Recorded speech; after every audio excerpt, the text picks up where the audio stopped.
이 세상에서 땅을 밟고 사는 사람이라면 누구나 인생의 어둠과 밝음의 양면을 경험하면서 살아갑니다. 즉, 고난과 즐거움이 있다라는 거죠. 이것이 예수 믿는 사람이라고 해서 예외가 아닌 것 같습니다. 야고보서는 그래서 이렇게 말씀하고 있는데, 너희 중에 고난을 당하는 자가 있느냐? 저는 기도할 것이요. 즐거워하는 자가 있느냐? 그는 찬송할지니라. 이렇게 말씀하고 있습니다. 그러니까 성경도 우리 인생에 있어서 고난과 즐거움에 이 양면이 있음을 인정하고 있다는 것입니다. 그 이유는 역사 이래로 철학자들도 또 종교가들도 알려고 몸부림치지만 100% 우리가 다 이해하고 알 수는 없습니다. 그게 한계이니까요. 그렇게 인생들은 한계를 가지고 존재하기 때문에 그렇습니다. 만약에 초월자를 다 신을 우리가 이해할 수 있다면 어찌 그분이 초월자가 되며 그분을 섬길 수가 있겠습니까? 그렇지만 이러한 인생의 양면을 인정하고 어떻게 반응하는가, 그것이 중요하다는 것입니다. 근래 들어서 심리학에서요, 긍정 심리학이라는 분야가 주목을 받고 있는데, 심리학 하면 미국의 펜실베니아의 대학인데요, 거기에 심리학 교수인 마틴 셀리그먼이라는 분이 있는데, 그분에 의해서 이 긍정 심리학이 처음에 시작되게 됐는데, 프로이드 이후에 기존 심리학이 삶을 불행하게 하는 심리 상태를 완화하는 것에 치중한 나머지 삶의 긍정적 가치를 돌아보지 못했다라는 반성으로부터 시작이 되었습니다. 마틴 셀리그만은 이 긍정 심리학이라는 이 책에서 행복한 사람은 실제 일어났던 일보다 좋은 일이 훨씬 많이 일어났다고 느끼는 반면에 나쁜 일은 쉽사리 잊어버린다는 것입니다. 그러나 우울한 사람은 좋은 일이나 나쁜 일 모두 정확하게 기억한다는 거예요. 여러분은 어떻습니까? 행복한 사람의 경우 인생에서 마주하는 성공과 실패에 대해서 자신에게 유리한 쪽으로 생각하는 경향이 크다라는 것을 알 수 있습니다. 따라서 삶에 충족하는 사람들은 과거의 긍정적인 경험들을 굳게 믿지만, 우울한 사람들은 긍정적인 경험조차 회의적으로 받아들인다는 것입니다. 그러니까 과거의 것들을 자꾸 상처라든지 실패라든지 안 좋았던 일들을 마음에 담고 있는 사람들, 이 사람들은 우울한 사람들이에요. 이 사람은 결코 행복한 사람이 아니에요. 그런데 행복을 누리는 사람은 긍정적인 사람인데, 긍정적인 심리를 가지고 있는 사람은 항상 좋은 것을 기억한다라는 거예요. 나쁜 것은 잊어버린다라는 것입니다. 오늘 본문의 저자 다윗은 파란만장한 인생을 살아왔지만 인생의 어둠과 밝음을 주관하시는 하나님 안에서 긍정적인 삶의 태도를 가졌습니다. 긍정적인 심리를 가졌습니다. 그리고 긍정적인 고백을 했던 것을 볼 수 있습니다. 여기 있는 저와 여러분은 다윗만큼 어려움을 당해보지 못했을 것입니다. 시편 읽어보면 다윗이 얼마나 힘든 삶을 살았는지 알 수 있습니다. 그 고백이 이것입니다. 시편 18편 4절에서 5절의 말씀 띄워보십시오. 사망의 줄이, 제가 읽어드리겠습니다. 사망의 줄이 나를 얽고 불의의 창수가 나를 두렵게 하였으며 음부의 줄이 나를 두르고 사망의 올무가 내게 이르렀도다. 음부라는 단어를 씁니다. 사망의 올무라는 단어를 씁니다. 다윗이 그만큼 삶이 힘들었다라는 거예요. 그 다음에 시편 22편 6절에 보면 이렇게 말씀합니다. 나는 벌레요 사람이 아니라 사람의 해방거리요 백성의 조롱거리니이다. 사람들이 말하는 거예요. 벌레 같다고. 그리고 사람들이 자꾸 해방을 합니다. 조롱거리가 되었습니다. 다윗이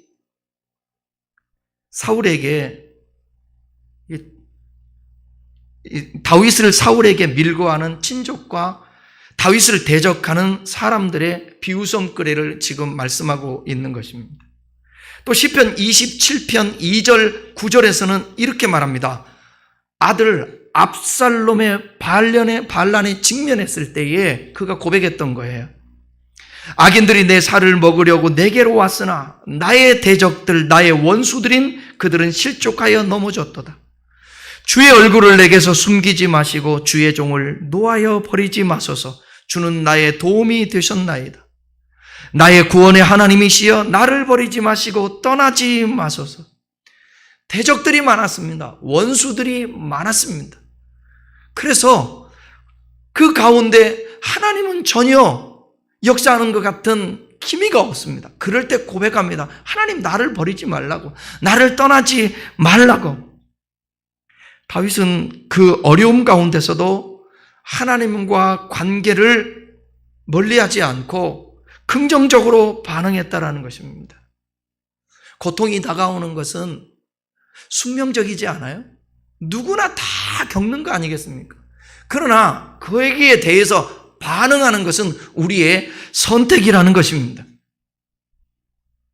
고난이 있을 때에 하나님이 없다 하고 원망하고 불평하고 남을 탓하고 좌절하고 절망하고 살아서 뭐하나 그런 심리적인 그 반응과 입술의 고백이 아니라 그럼에도 불구하고 이해할 수 없지만 하나님 견뎌볼게요. 참아볼게요. 주님 저의 안에 성령이 역사해 주셔서 이 나쁜 이 심리적인 반응을 주님 바꿔주시옵소서. 다윗은 늘 언제나 자기의 상황을 그대로 하나님 앞에 아뢰면서 때로는 주님 앞에 한탄도 하지만 불평하듯이 하지만 절대로 주님과의 관계를 멀리하지 않았다라는 거예요. 계속해서 어려운 상황을 있는 그대로 고백하며 하나님의 도우심을 요청했다라는 것입니다. 그래서 끝내는 그의 인생에 있어서 부정적인 고백만 있었던 것이 아니라 삶의 고난만 있었던 것이 아니라 과정인 거죠. 여러분, 연예인도 이런 얘기를 하더라고요. 인생에 있어서 과정은 있어도 실패는 없다. 우리 실패는 없다라는 거예요. 그 예수 믿는 사람들이 해야 될 얘기예요. 우리의 삶은 죽는 그날까지 영생에 들어가는 그 순간까지 모든 삶이 과정인 것입니다. 과정. 벌어지는 것이 과정인 게 결과는 구원 얻는 사람들에게는 축복인 것이죠. 그래서 다윗이 그 어려움 가운데서도 하나님과 관계를 멀리지 하지 않고 긍정적으로 반응했기에 끝내 이런 고백을 합니다. 시편 138편 1절, 3절, 7절을 제가 읽어드리겠습니다. 내가 전심으로 주께 감사하며 신들 앞에서 주께 찬송하리다. 전심으로 감사한대요.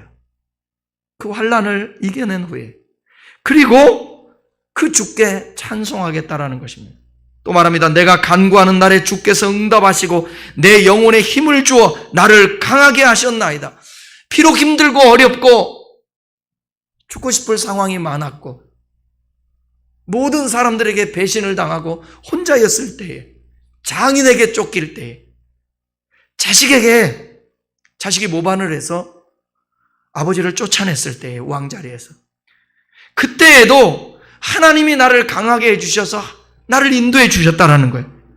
그리고 7절에서 내가 환난 중에 다닐지라도 주께서 나를 살아나게 하시고 환난 가운데서도 살아나게 하시고 주의 손을 펴사 내 원수의 분노를 막으셨으니 주의 오른손이 나를 구원하였나이다.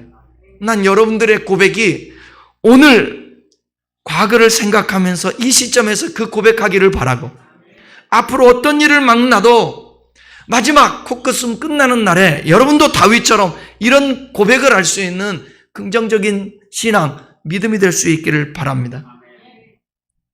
오늘 말씀을 들으면서 인생의 어둠과 밝음을 주관하시는 이 하나님을 여러분들이 의지하고 긍정으로 반응해서 마지막 고백이었던 다윗처럼 여러분도 고백할 수 있기를 바랍니다.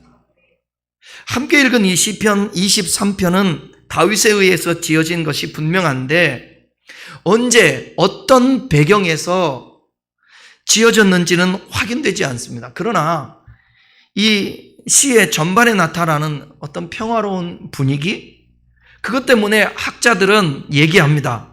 다윗의 왕권이 확고하게 수립되고 주변 나라들과 전쟁도 그친 다윗의 생애의 후반기에 아마도 지난날의 과거를 회상하면서 기록했을 것이라고 말을 하는 것입니다. 다윗이 오랫동안 계속되었던 고난과 투쟁의 시절을 다 보내고 평화를 누리던 인생 후반에 푸른 초장과 맑은 물가로 양들을 인도하던 자신의 젊은 시절을 회상하면서 이를 인생의 목자 되시는 하나님을 찬양하고 하나님의 영원한 축복을 확신하는 노래로 승화시킨 것으로 보여집니다. 1절을 우리 다 같이 한번 함께 읽어보겠습니다. 여호와는 나의 목자시니 내게 부족함이 없으리로다. 다윗이 젊은 시절 자신의 목자로서의 체험을 바탕으로 목자와 양의 비유를 사용해서 목자이신 여호와 안에서 양인 자신이 누릴 복락을 아름답게 고백하고 있는 것입니다. 여호와는 나의 목자다라는 이 말은 다윗 자신을 양으로 전제해서 하나님에 대한 절대 의존과 절대 신뢰를 고백하고 있는 것을 볼 수 있습니다. 여기 부족함이 없다고 하는데 그 삶을 보면 그 고백을 하기까지 수많은 고난을 경험했습니다. 그러나 그것은 과정이었고 지나고 보니까 부족함이 없다라고 하나님이 모든 것을 합력하여 선을 이루어서 오늘 나를 선하게 세워주셨다라는 것. 그러니까 신앙의 고백 차원에서 여호와는 나의 목자시니 내게 부족함이 없으리로다 고백하는 것입니다. 실제로 부족한 것이 너무 많죠. 너무 많았죠. 저와 여러분도 그렇지 않아요? 과정 속에서는 힘들지만 지나고 보니까 다 그것이 하나님의 섭리 안에 있었다라는 거예요. 저는 불평하지 않습니다. 저는 원망하지 않습니다. 모든 것이 저 자신에 대한 연약함과 부족함에서 어떤 일들이 주어졌고 결과는 그건 내가 심은 대로 거두는 것이기 때문에 그런데 오늘 하나님과의 나와의 관계 속에서 내가 하나님을 의지하고 감사하며 끝까지 주님을 붙들고 살아야 되겠다라는 그 믿음 가지고 오늘 있다고 한다면 나의 지난날의 삶이 아무리 부족했다고 해도 나는 부족함이 없다고 고백할 수 있는 것입니다. 그러니까 다윗이 이해가 가더라고요. 그러니까 신앙은 하루아침에 이렇게 완성되는 게 아니에요. 신앙은 다 과정이 있습니다. 과정 속에서 희노애락을 경험하고 때로는 하나님이 역사에서 기도 응답도 받고 때로는 하나님이 전혀 꼼짝지 아니하시고 기다려라고 하시면서 아무 말씀도 안 하시고 침묵하실 때도 있고 이런 과정을 겪으면서 우리의 신앙이 성장하고 하나님을 이해하고 내 삶을 돌아보면서 은혜였다 고백하는 거예요. 송경민 목사가 은혜라는 찬송을 작사 작곡을 할 때 여러분 생각을 해보세요. 그의 인생에 있어서 어떻게 모든 것이 다 은혜라고 생각할 수 있겠습니까? 그런데 지나고 보니까 하나님의 나의 밝은 삶과 어두운 삶이 하나님이 다 주권 안에 있었다라는 거예요. 하나님의 인도 속에 있었다라는 것입니다. 그러니까 오늘 다윗 되기까지 그 과정을 보니까 하나님의 다 손길이 있었다. 난 여러분들에게 오늘도 이 말씀을 들으면서 좀 힘듦이 있어도 이거 하나님의 주권 아래에 있음을 하나님 앞에 고백하면서 주님께 좀 맡기고 신앙으로 살 수 있는 여러분 되었으면 좋겠습니다. 어려우면 어려울수록 더 신앙으로 살아야 되거든요. 더 힘들면 기도해야 되거든요. 더 예배 중심으로 살아야 돼요. 그런데 그게 잘 안 돼요. 그게 어둠의 영, 악한 영들의 역사죠. 이 마음속에 여러분들이 혹여 하나님에 대한 부정생각이 자꾸 일어난다 해도 그거 예수 이름으로 물리치면서 여러분들이 더 말씀과 기도와 예배에 집중하고 하나님을 찾아야 됩니다. 그것이 다윗의 삶이었습니다. 그래서 부족함이 없다라고 고백했던 것입니다. 어떤 상황에 처하든지 하나님께서 다윗 자신을 버려두지 아니하시고, 여러분도 하나님이 여러분을 버리지 아니하시고 여러분을 떠나지 아니하심, 이것이 믿어져야 되는 거예요. 그런데 하나님이 느껴지지 않으니까 하나님이 안 계신가? 그럼 하나님 혹시 나를 버리셨나? 부모와 자식 간에도 그렇지 않아요? 평상시에 부모 자식이 자꾸 교제하고 그 다음에 자식이 바른 삶을 살면 부모를 피하지 않습니다. 부모가 가까이 합니다. 신앙도 마찬가지예요. 하나님에 대한 열심과 하나님에 대한 사랑과 하나님에 대한 고백들, 감사의 고백들이 없고 자꾸 자기중심적으로 살아가면서 하나님 도움만 얻으려고 하면 그 사람은 스스로가 정죄를 넣습니다. 그래서 더 하나님을 가까이 못 나가게 되는 거예요. 여러분, 어려울수록 더 주님께 나가야 합니다. 더 주님을 의지해야 합니다. 목자의 인도를 따라가는 길에서 양들은 푸른 초장, 쉴 만한 물가를 만납니다. 간혹 사망의 음침한 골짜기를 지나가기도 하지만 목자의 강한 손으로 양을 넉넉히 건지시고 보호할 뿐만 아니라 긍정적으로는 풍성한 상을 베풀어 영원한 복을 체험할 수 있도록 하여 주신다는 것이에요. 오늘 본문을 통해서 먼저 생각할 것은 하나님은 우리의 인생의 어두움과 밝음 모두를 주관하시는데 2절을 보면 그가 나를 푸른 초장에 누이시며 쉴 만한 물가로 인도하신다라고 나오죠. 이거는 긍정적인 밝은 면입니다. 그런데 4절에 보게 되면 내가 사망의 음침한 골짜기를 다닐지라도 해를 두려워하지 않을 것은 주께서 나와 함께 하심. 이건 어두운 면이에요. 어두운 면. 사망의 음침한 골짜기. 푸른 초장과 쉴 만한 물가라고 하는 표현과 사망의 음침한 골짜기라고 하는 이 상반된 상황이 묘사되어 있는데, 이것은 푸른 초장이든 사망의 음침한 골짜기든 두 가지 인생의 양면을 하나님이 주관하신다는 거예요. 인생의 양면. 언제 여러분 다윗이 힘들 때에 떠나신 적이 있었나요? 없었어요. 그때에도 계셨어요. 다윗이 태평성들을 누리고 평탄한 삶이었을 때도 그때도 주님은 함께 하셨어요. 백주 대낮에 우리아의 아내 밧세바를 범할 때에도 주님은 거기 계셨어요. 함께 했어요. 여러분, 주님은 여러분을 택하시고 구원 얻게 하시고 오늘까지 함께 하셨고 앞으로도 함께 하시고 영원히 내가 너를 버리지 않고 떠나지 아니하리라. 그 앞에 뭐라고 나온 줄 아세요? 돈을 사랑하지 말라. 그런 거예요.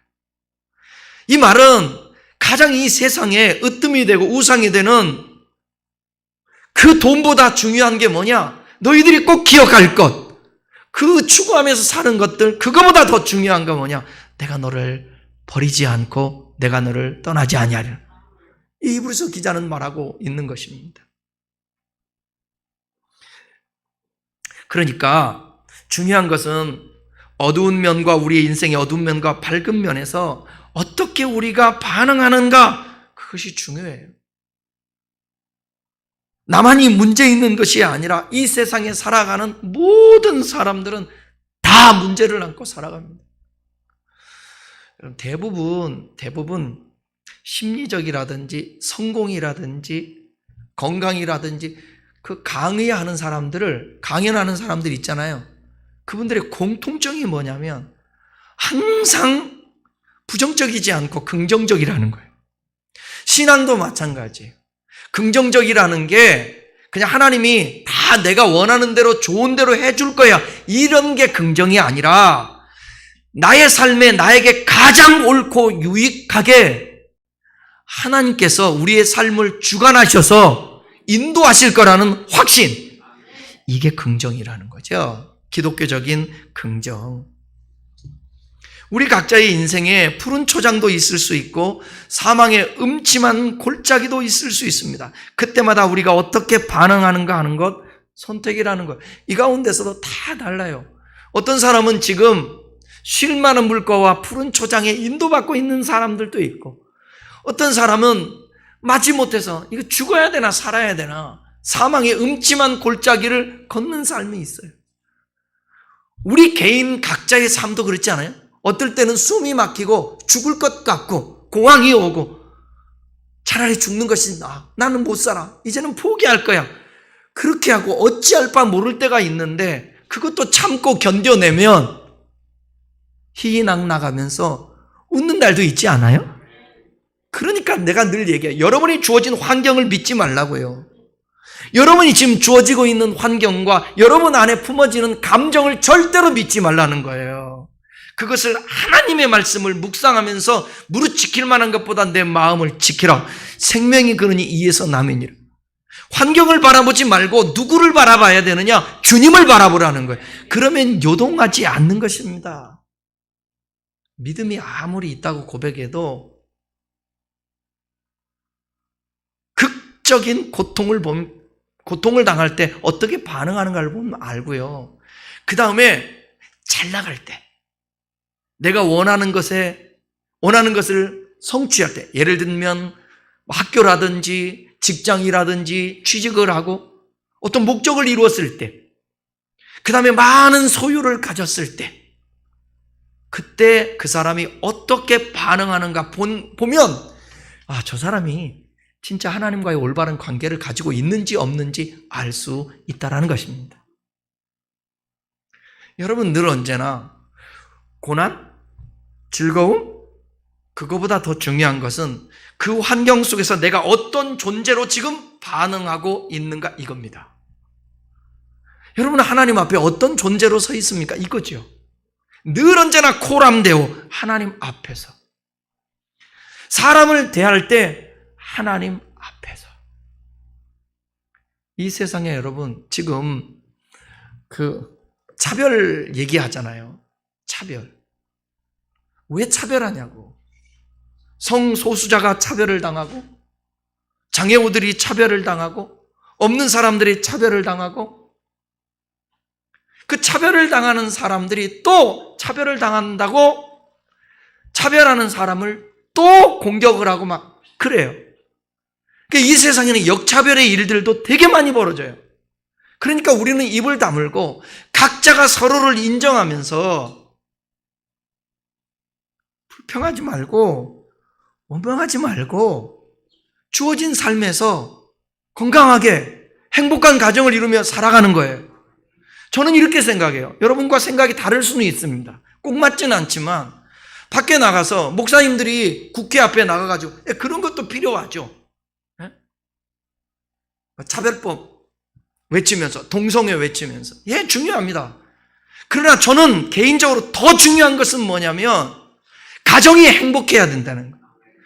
행복한 가정, 건강한 부모, 건강한 자식, 형제, 행복한 엄마 아빠를 보고 자라면서 진짜 사랑을 따뜻하게 받고 살아가는 그 가정에서는 그런 동성연애자 이런 사람들이 나올 확률이 줄어든다라는 거예요. 세상의 범죄도 마찬가지입니다. 행복한 가정에서는 범죄율이 떨어집니다. 그리고 종교가 있는 나라들은 범죄율이 떨어집니다. 신앙생활 잘하고 예수 잘 믿고 건강한 가정을 하나님이 원하는 게 그거 아니겠어요? 건강한 가정들? 그런데 가정은 건강하지 않고 부부는 서로 간에 사랑하지도 않고 다투고 가정은 늘 불안하고 그러면서 밖에 나가서는 예수 믿는 사람들이 동성애 외치고 저는 우선순위가 잘못됐다라는 거죠. 사랑하는 여러분, 여러분에게 어두운 삶의 면들이 또 밝은 삶의 면들이 항상 교차할 수 있어요. 그때에도 항상 하나님의 말씀으로 신앙으로 반응할 수 있었으면 좋겠습니다. 사람으로 인한 고통 매우 큽니다. 여러분 직장 생활하고 또 사업하고 비즈니스를 할 때 사람 때문에 힘든 거 얼마나 많아요. 죽겠습니다. 죽겠습니다. 소리친다고. 그래서 직장에서 퇴사하는 사람도 있습니다. 근데 그때에도 이 안에 다윗처럼 장인, 아들, 사랑하고 자기를 따르는 사람들에게 조롱을 당하고 배신을 당하고 그럼에도 불구하고 이게 버티는 것입니다.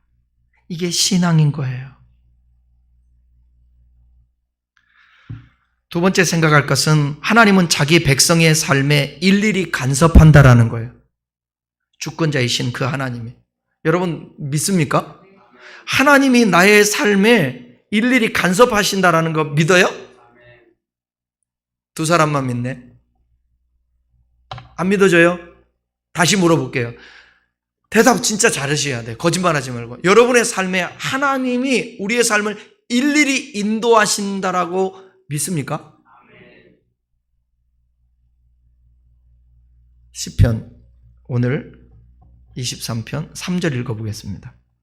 내 영혼을 소생시키시고 자기 이름을 위하여 의의 길로 인도하시는. 이것은 물가에서 쉬던 양들이 휴식을 취한 것처럼 다윗은 목자 되신 하나님으로 말미암아 영혼이 회복되었음을 고백합니다. 여기 소생하다 이 단어는 되돌아오게 하다. 되돌아오게 하다. 그러니까 회복하다 그런 뜻이죠. 죄악과 곤경으로 헤매던 영혼이 제자리를 찾게 되었다라는 것입니다. 고통 가운데 쫓겨서 자기 자리에 있을 수 없이 망명해야 되었고 도망다녀야 되었고 그랬던 다윗이 원래 자리에 회복했다라는 거예요. 자기 집에 왕궁에 회복됐다라는 거예요. 하나님은 그렇게. 하나님은 여러분 우리를 때로는 넘어지게도 하시지만 이렇게 세우시고 싸매어 주시기도 하고 하나님께서 우리를 회복해 하신다라는 것입니다. 그러므로 삶의 불균형과 피곤함, 좌절과 낭망은 하나님 안에서 해결할 수 있다라는 그 우리에게 있어서 확신이 필요합니다. 여기에 의의 길이라는 이 의의 길, 우리가 도덕적으로 의로운 삶을 의미하기보다는 여기서 나오고 있는 의의 길은 평탄한 길, 형통한 길을 뜻하고 있는 거예요. 그 시편 1편을 우리 한번 아는 만큼만 외워볼까요? 복 있는 사람은 악인의 꾀를 쫓지 않고 죄인의 길에 서지 않고 오만한 자리에 앉지 않고 오직 여호와의 율법을 즐거워하여 그 말씀을 주야로 묵상하는 자로다. 주야로 묵상. 근데 이런 자들에게 어떤 일들이 벌어지냐면 시냇가에 심은 나무가 시절을 쫓아 과실을 맺음같이 그의 삶이 형통할 것이다. 이런 거예요. 그러니까 여기 말하고 있는 의의 길이라는 것은 평탄한 길, 형통한 길. 어떤 상황에서도 하나님의 말씀 가지고 붙들고 씨름하며 묵상하고 반응하고 살아낼 때 하나님이 의의 길로 인도해 주신다는 것입니다. 4절 한번 읽어보겠습니다. 내가 사망의 음침한 골짜기로 다닐지라도 해를 두려워하지 않을 것은 주께서 나와 함께 하심이라. 주의 지팡이와 막대기가 나를 안위하시나이다. 살다 보면 죽을 것만 같은 상황을 지날 때도 있습니다. 그것이 질병이든 물질이든 사람 관계든, 그러나 하나님께서 나와 함께 하신다라는 거예요. 지팡이로 건져주시고 막대기로 악한 세력들을 물리친다라는 것입니다. 다윗에게는 지팡이와 막대기가 함께 있었습니다. 양을 칠 때 반드시 필요하니까. 여러분들이 지팡이는 길게 이렇게 위에서 휘어진 거 있잖아요. 그것으로 낭떠러지라든지 저 밑에 떨어지면 목덜미를 잡아 끌어서 올리는 것이지. 그 다음에 막대기는 뭐 일이 때든 맹수들이 오면 그것으로 막아내고 그것을 던지기도 하고 그랬던 거예요. 우리의 삶에 하나님이 함께 하시면서 우리를 때로는 건져주시기도 하시고 악한 세력으로부터 지켜주시기도 한다라는 거예요. 믿습니까? 이 확신이 없으면 신앙생활에 재미가 없는 거예요. 못 맡기는 것입니다. 하나님 앞에 맡길 수가 없는 거예요. 여러분, 사망의 음침한 골짜기를 지날 때 이렇게 외쳐야 합니다. 시편 기자가 외치잖아요. 환난 날에 나를 부르라. 내가 너를 건지리니 네가 나를 영화롭게 하리라. 이렇게 암송하는 거예요.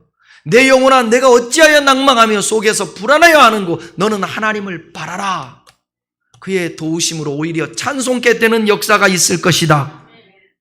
시편 27편에서는 하나님 여호와는 나의 빛이시요 구원이시니 내가 누구를 두려워하리.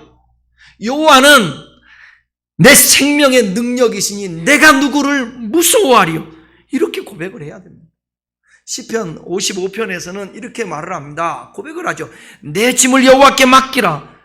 그가 너를 붙드시고 의인의 요동함을 영원히 허락지 아니하리로다.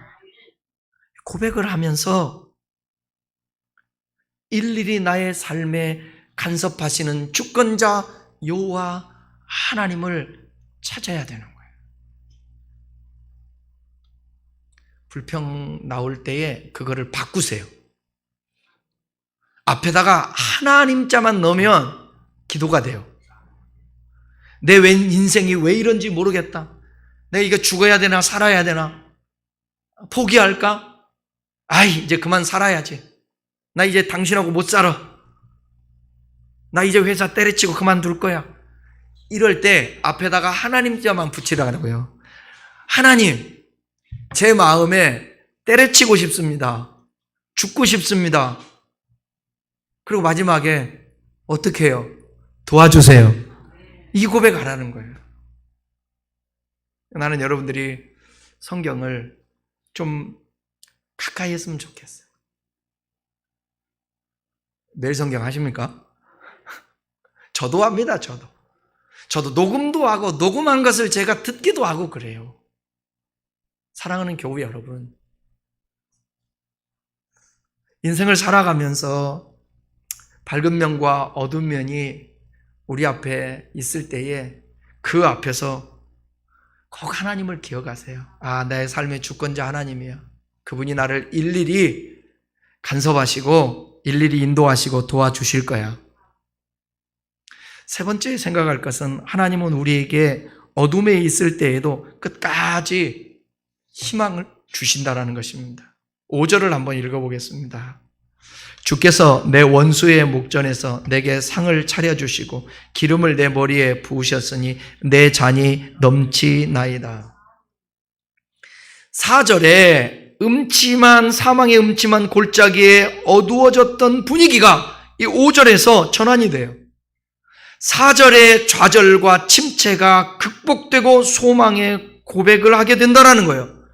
그러니까 여러분, 우리 인생이 4절에 머물지 말고 그 끝이 아니니까 5절과 같이 고백할 수 있다는 사실을 이 말씀을 통해서 확인하시고 기억하세요. 사울이 사위인 다윗을 죽이고자 하였습니다. 압살롬이 다윗의 목숨을 취하고자 했습니다. 그러나 하나님께서는 다윗을 위하여 미리부터 예비하신 상을 베푸십니다. 그의 적들이 하나님께서 그와 함께 하심을 알게 그들 앞에서 다윗과 마주 앉습니다. 그리고 하나님의 전에서 다윗의 머리에 기름을 바르시어 그를 최고로 대우하십니다. 머리에 기름을 바르셨다라는 것은 고대 근동에서는요, 자신의 집에 손님이 방문하잖아요. 그러면 그 손님의 머리에 값비싼 기름을 발라주는 풍습이 있었습니다. 보통 그 집에 누가 하느냐? 종이에요. 하인들이 이 일을 담당했습니다. 그런데 여기서 보게 되면 누가 발라준 거예요? 목자 대신 여호와 하나님. 진짜 소중하고 귀한 사람이 오면 종이 아니라 그 집 주인이 머리에다가 기름을 발라줘요. 하나님이 친히 이렇게 대우해 주신다라는 것입니다. 그것도 머리에 기름을 발랐다라는 것은 또 의미도 있잖아요. 어떤 의미가 있겠어요? 왕으로 세울 때에도 기름을 바르잖아요. 근데 특별히 제가 목자와 양이라는 그 책을 보니까 그 책에서 보게 되면 기름을 또 양들에게 바를 때가 있어요. 그 양들에게 기름을 바르면 벌레들이 이게 끓지가 않는데요. 예. 상처가 또 빨리 낫기도 하고 여러 가지 이유가 있습니다. 그러니까 어쨌든 머리에 기름을 발랐다라는 것은 긍정적이고 좋은, 하나님이 그렇게 회복해 하셨다라는 거예요. 극진한 대접인 것입니다. 6절 읽겠습니다. 내 평생의 선하심과 인자하심이 반드시 나를 따르리니 내가 여호와의 집에 영원히 살리로다.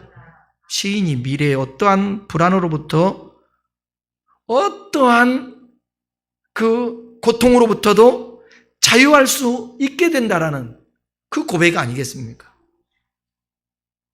여기서 시인은 얘기합니다. 하나님의 선하심을 믿었다고, 하나님의 인자하심을 믿었다고. 여기 선하다라는 말은 토브인데 좋은, 그 다음에 유익함, 유쾌한, 호의, 오름, 행복감, 이런 같은 의미를 가지고 있습니다. 이 단어가 사용된 용례들을 보게 되면 실제적으로 삶에서 우리의 벌어지는 모든 일들과 그리고 추상적인 것까지도 다 포함하고 있는 매우 광범위한 단어입니다. 이 단어가 하나님의 선하심을 의미할 때는 대략적으로 다음과 같은 세 가지 관점에서 구약 성경을 보게 되면 사용했어요. 첫째는 뭐냐면 하나님의 백성들에게 풍성한 축복을 내려주시는 하나님을 나타낼 때 토브라는 단어를 썼어요. 선하다, 하나님. 그 다음에 두 번째는 어려움을 당하고 있는 이스라엘 백성들을 구원해 주시는 하나님의 구체적인 도움이 있을 때에 하나님이 선하신 하나님이시라고 그렇게 표현하고 있어요. 토브. 세 번째는 백성들을 위해서 은혜를 베푸실 때 하나님이 선하시다, 이렇게 말하고 있습니다. 이 은혜라는 것은 뭐냐면 버림받아야 마땅하고 하나님이 외면해도 무방한 그런 상황, 아무런 축복을 누릴 수 있는 그런 조건이 아닌데 하나님이 긍휼을 베풀어 주시면서 그들을 품어주시고 사랑해 주시는 것, 이 은혜, 이것이 은혜인데 하나님의 선하심 속에서 나온다는 거죠. 그게. 그러면 인자하심이 정녕 나를 따른다, 그렇게 말하고 있어요. 여기서 인자하심이라는 것은 헤세드인데, 헤세드는 우리말 성경에는 인자, 자비, 사랑, 친절, 하나님이 다윗을 이렇게 대했다라는 거예요. 하나님이 여러분들도 저도 지금 그분의 그 인자하심으로 우리를 대하고 있다라는 사실을 기억하세요? 여러분도 나중에 이렇게 고백할 수 있었으면 좋겠어요. 그러니까 지금이 다가 아니에요. 과정이에요. 하나님의 돌보심 안에 있는 사람은 어떤 두려움이 생기고 어떤 궁지에 부딪히고 어떤 재난이 닥쳐온다 할지라도 그 모든 혼돈으로부터 결과적으로 선이 이루어진다는 사실을 깨닫게 되는 것입니다. 이것이 곧 우리의 삶에 드러난 주님의 선하심과 인자하심이라는 거예요. 이것은 주님에 대한 우리의 믿음과 신뢰의 든든한 기초가 되는 것입니다. 오늘 중요한 말씀, 다윗에게 있어서의 최고의 축복의 고백입니다. 여호와의 집에 영원히 살게 될 것이라는 믿음인 것입니다. 다윗은 지난날에 우리아의 아내 밧세바를 범하고 그로 인하여서 하나님 앞에 혼났던 기억들이 있어요. 그렇지만 신앙, 믿음으로 하나님 앞에 회개하면서 다시 하나님의 관계를 회복한 이후에는 오직 그는 뭐냐? 저 하나님에 대한 소망을 가지고 살았다라는 거예요. 여러분들이 그 성경 다윗에 대해서 기록된 그 사무엘 역대 열왕기 상하 전체를 읽어보다 보게 되면 나오는 그 내용 중에 하나가 뭐냐면, 다윗이 여러분 나이가 많이 먹어가지고 기력이 쇠하여 있고 이제 언제 죽을지 모르는 그런 상황인데, 신하들이 젊은 아리따운 여인을 갖다가 들어 넣어줘요. 거기에 뭐라고 얘기했냐? 쉽게 얘기하면 이런 거예요. 성추행하지 않았다, 동침하지 않았다, 이렇게 말하고 있는 것입니다. 그것은 다윗이 하나님을 면전에 인식하고 늘 하나님에 대한 소망을 갖고, 내가 거해야 될 여호와의 집이 있음을 그는 믿었기 때문에 계속 주님과 친밀한 교제 속에서 그는 범죄할 수 없고 나쁜 마음을 먹고 품을 수가 없었다라는 것입니다. 목자가 함께 있는 한 양에게는 풍성한 풀밭이 있고 잔잔한 맑은 물이 있고 신선한 들로 통하는 새로운 길이 있고 고원지대에서도 안전한 여름이 있고 두려움으로부터 자유가 있고 때로는 벌레들, 파리라든지 질병과 기생충을 없애는 기름이 있고 평온한 그런 은혜가 있다라는 것입니다.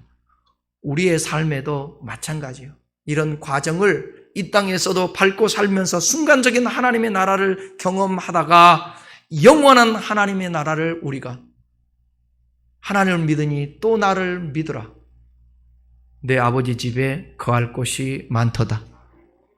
육신의 장막집이 무너지면 손으로 짓지 않은 집이 있으니, 영적인 여러 가지 의미도 있지만 우리에게 있는 소망할 수 있는 하나님의 나라, 천국, 그것이 우리에게 있다라는 것입니다. 찬송가, 이런 찬송가 있잖아요. 높은 산이 거친 들이 초막이나 궁궐이나 내 주 예수 모신 곳이 그 어디나 하늘나라. 내 죄 사함 받고서 주 예수와 동행하니 그 어디나 하늘나라. 내 주 예수 모신 곳이 어디나 하늘나라. 주 예수와 동행하는 것은 어디나 하늘나라. 사랑하는 여러분, 우리가 갈 영원한 곳이 있는가 하면 이 땅에 사는 날 동안도 우리 주님과 늘 언제나 교제하며 살아갈 때에, 주님이 함께할 때에 우리가 그분 안에 거하게 된다라는 것입니다.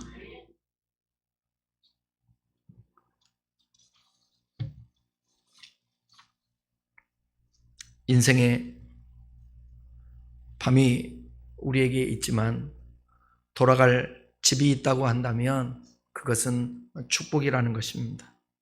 결론의 말씀입니다.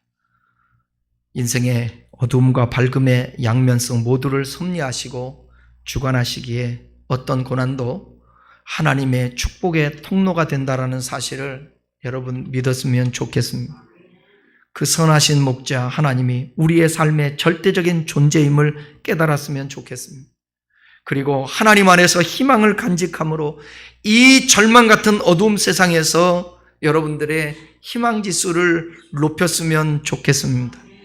그래서 지금도 희망 없이 어둠 가운데 있는 수많은 영혼들에게 하나님의 말씀을 증거하고 전했으면 좋겠습니다. 지금은 잃어버린 양들이 너무 많습니다. 잃어버린 양들. 지난 코로나 이후에 교회에 나오지 않는 사람들, 예배드리지 않는 사람들이 수백만이 돼요. 교회들마다 지금 아우성이요. 우리도 마찬가지잖아요. 코로나 전에 나왔던 분들이 안 보이는 분도 있잖아요. 왜 그럴까? 너희는 말세가 되면 모이기를 패하는 사람들의 습관과 같이 하지 말고 더욱 모이기에 힘쓰라 그랬거든요. 하나님의 성령의 역사가 있고 은혜가 있고 감동이 있으면 자꾸 모이거든요. 하나님의 전을 찾거든요. 초대교회 때 그런 것처럼. 에즈베리 대학에서 성령의 역사가 있으니까 사람들이 그곳에 모여들잖아요. 그 예배당에 들어가려고 수백 미터 줄을 쓰잖아요. 그만큼 코로나 이유도 있었지만 한국 교회의 영적인 상태와 성도들의 상황들이 지금 주님에게서 멀어져 가 있다는 것입니다. 그러나 저는 확신하건대 이럴 때일수록 하나님을 더 찾고, 그러면 하나님을 사랑하게 되면 사랑을 입고 주님의 만난 바가 되는 것입니다. 이때 더 몸부림쳐서 지금 잃어버린 자들에게 하나님의 함께 하심을 여러분들이 드러내야 되는 것입니다. 저는 식당에서 밥을 먹는데 교회에 다녔던 사람들이 막 서로 얘기하는 거예요. 너무 안타까워요. 교회 얘기를 하는데 지금은 교회 안 가는 거예요. 그리고 자기 엄마 얘기하고, 이게 안타까워요. 제가 목회하면서 가장 가슴 아픈 게 뭐냐, 우리 다음 세대들이 이 자리에 함께하지 않는다는 거예요. 나름대로 힘쓴다고 힘썼지만 더 잘 양육하고 더 가르치고 더 사랑하고 교회 중심으로 할 수 있도록 교회에 어떤 문제도 없게 그렇게 해야 되는데, 좀 그런 부분에 있어서 죄송한 부분도 있지만 지금이라도 여러분들이 여러분의 가정과 여러분의 삶의 현장에서 하나님이 여러분과 함께하고 있음을 드러내야 합니다.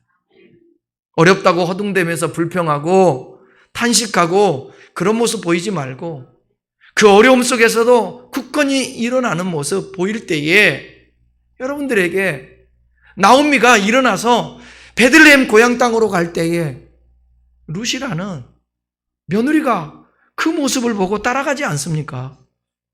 여러분의 신앙을 지켜내야 합니다. 가정을 위해서라도, 자녀들을 위해서라도, 내 주변에 있는 사람들을 위해서라도 그렇다는 거예요. 어려움 당하고 헤매고 있을 때에 기도해 줄 수 있는 엄마, 기도해 줄 수 있는 아빠,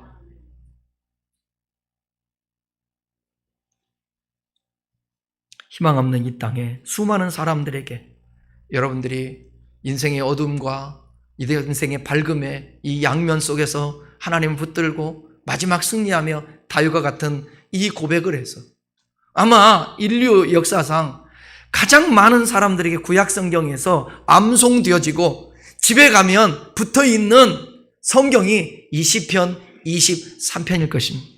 우리 아는 것으로 끝나지 말고 여러분도 이와 같이 고백할 수 있는 복된 저와 여러분 되기를 주님의 이름으로 축원합니다.